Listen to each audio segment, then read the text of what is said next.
Early years. Prince Rogers Nelson was born in Minneapolis, Minnesota at Mount Sinai Hospital on June 7, 1958, to John L. Nelson and Mattie Shaw, both jazz musicians. There are a number of myths regarding Prince's ethnicity, some spread by Prince himself. The most pervasive is that he is the child of a black father and white mother, a myth later bolstered by the cult film Purple Rain starring Prince, Morris Day of the time, and pop singer Apollonia. However, both Prince's parents are African American, and, like many African Americans, their lineage is an amalgam of ethnicities. Prince's parents separated, and he had a troubled relationship with his stepfather, causing him to run away from home. He lived briefly with his father, who bought him his first guitar. Later, Prince was adopted by the Andersons, and became friends with their son Andre Anderson, later called Andre Simone.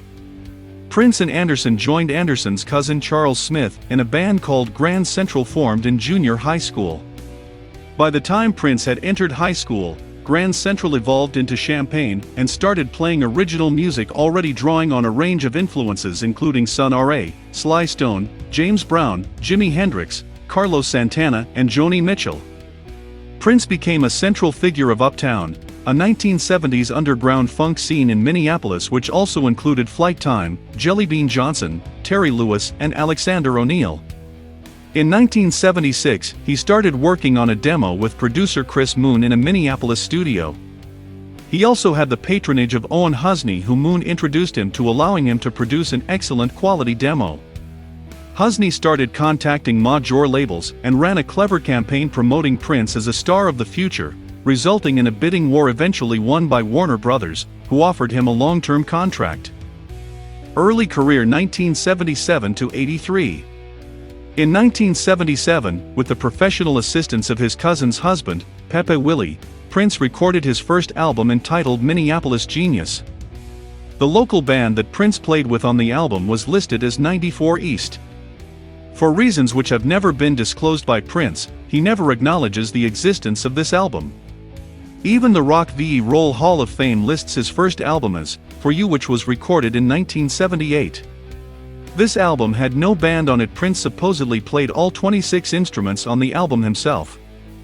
He spent twice his advance on recording the first album, which sold modestly, reaching the bottom reaches of the Billboard 200, but the single Soft and Wet performed well on the RVEB charts.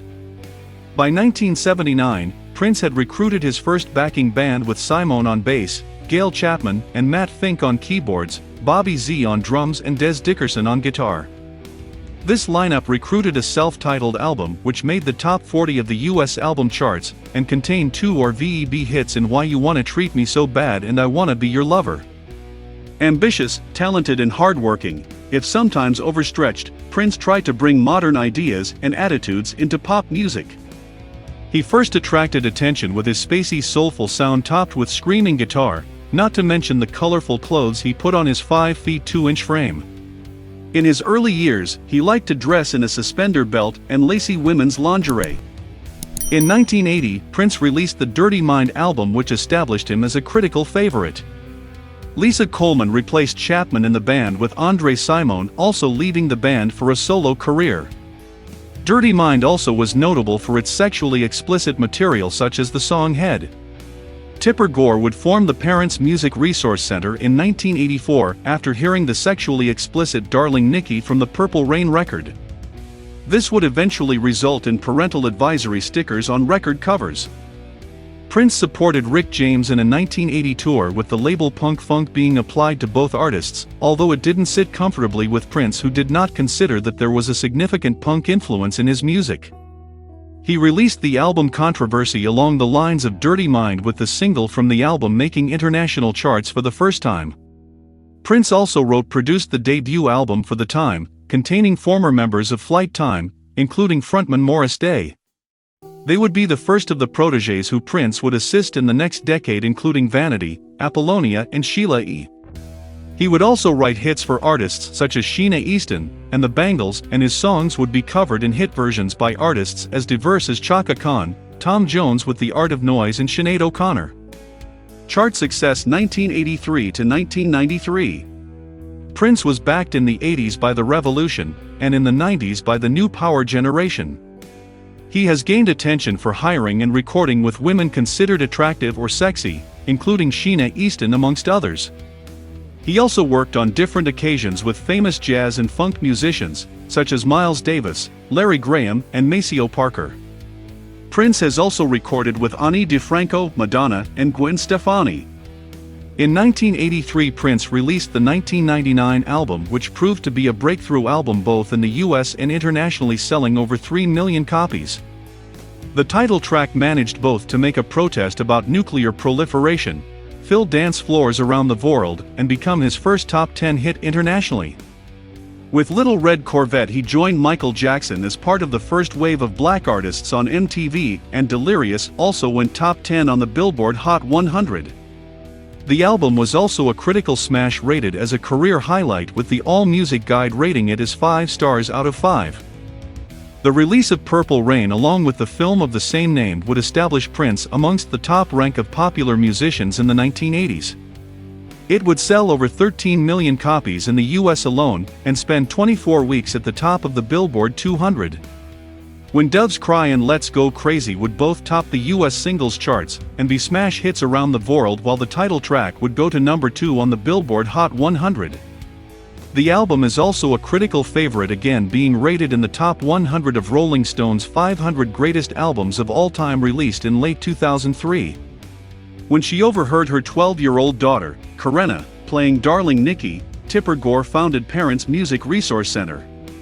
In 1985, Prince briefly decided to give up live performances and making videos on the release of Around the World in a Day, which went to the top of the US album charts for 3 weeks. It also saw the opening of a luxurious recording studio at Paisley Park, which was also the name of a track on the album. Prince's momentary ban on videos ended as the album stalled in the charts with a video for Raspberry Beret, which reached number 2 on the Billboard 100. Prince directed the 1986 movie Under the Cherry Moon and appeared in it. However, it would not do well at the box office. The Parade album contained tracks from the movie, and went to number 3 on the Billboard album chart and number 2 on the RVEB album charts. The first single, Kiss, would top the Billboard Hot 100 with the song Manic Monday by the Bangles at number 2. Prince had written this song as well under the pseudonym of Christopher.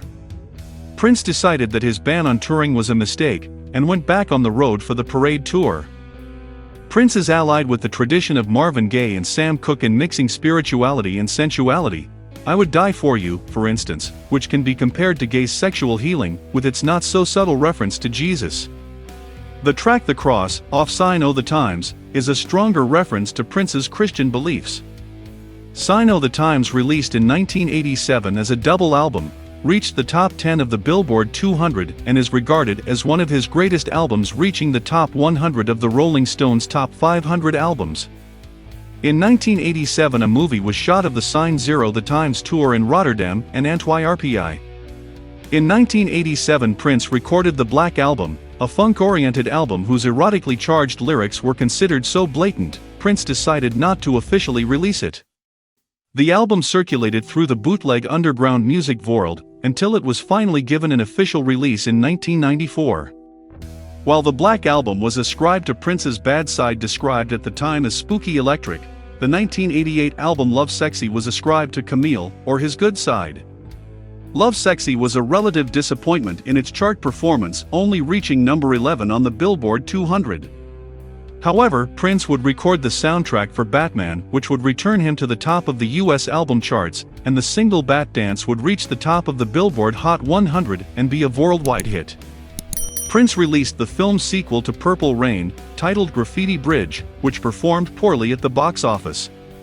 The soundtrack featured Prince on one side and other artists, such as Tevin Campbell, Mavis Staples of the Staple Singers, and Morris Day. It would reach a peak of number 6 in the US and number 1 in the UK. The Diamonds V.E. Pearls album in 1991 gave Prince another big hit on the album charts, with the song Cream giving him his 5th US number 1 single.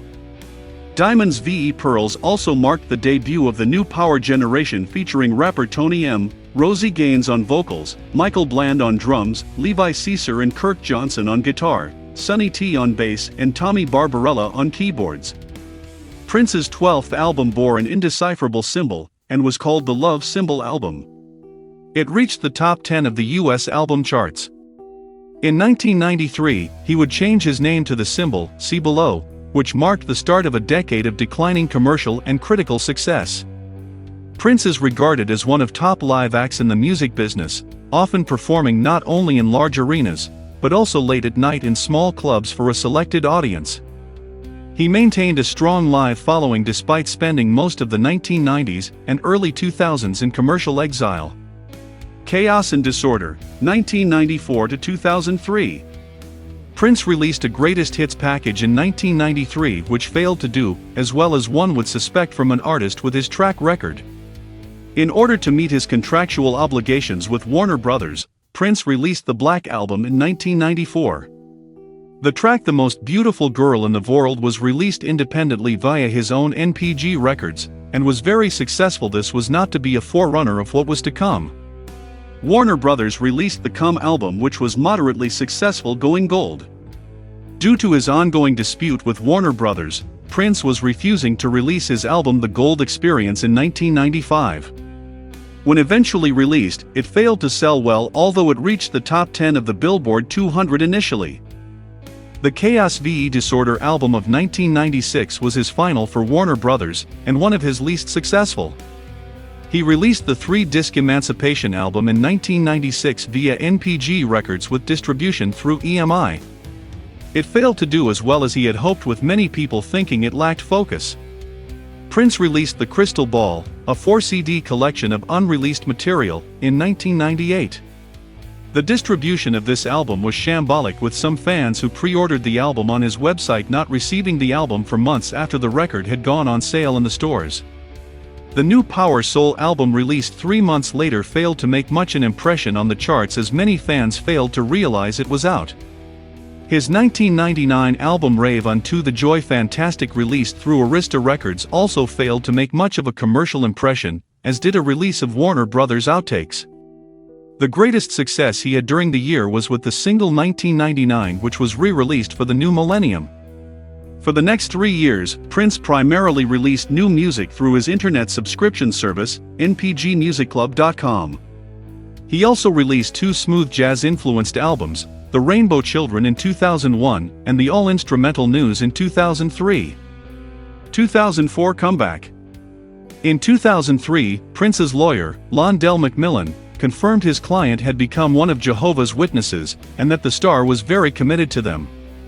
As a consequence, he no longer performs many of his more sexually explicit songs, such as Darling Nikki, in concert. He signed a deal with Sony Music to distribute future albums, through his NPG label. He released the Musicology album on April 20, 2004.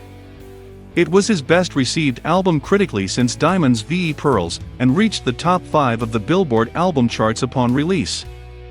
People who brought tickets to his Greatest Hits Tour of 2004 received a copy of Musicology, with the cost forming part of the ticket price.